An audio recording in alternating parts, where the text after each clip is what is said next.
തിരുവനന്തപുരം വാഴച്ചലിൽ പാറകൾ അടർന്നു വീണ റബ്ബർ മരങ്ങൾ നശിച്ചു. പാറകൾ റബ്ബർ മരത്തിൽ തങ്ങി നിന്നത് മൂലം കുടുംബം രക്ഷപ്പെട്ടത് തലനാരിഴയ്ക്കാണ്.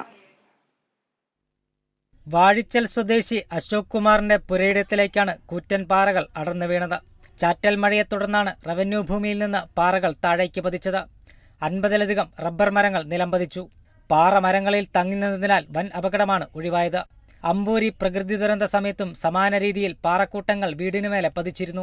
ഇടിവെട്ടുമെന്നാണ് ആദ്യം വിചാരിച്ചത്. കുറെ കഴിഞ്ഞപ്പോൾ വലിയ ശബ്ദത്തോടെ പാറയും മരങ്ങളും എല്ലാം കൂടി വന്ന് വീണ ഒരു നിമിഷം കൊണ്ട് അത് കേൾക്കുകയാണ് ചെയ്തത്. നമുക്ക് എങ്ങോട്ട് ഇറങ്ങി ഓടണമെന്നും പോലും അറിയാത്തൊരവസ്ഥയായിരുന്നു. 19ഓളം മരങ്ങൾ നമുക്ക് നഷ്ടമായി. നമ്മളിപ്പോൾ താമസിക്കുന്ന വീടിൻ്റെ പുറത്തൊന്നും വീണില്ലെങ്കിൽ വീടിൻ്റെ തൊട്ട് ബാക്കിലെല്ലാം ഒരുപാട് കല്ലുകൾ വീണിട്ടുണ്ട്.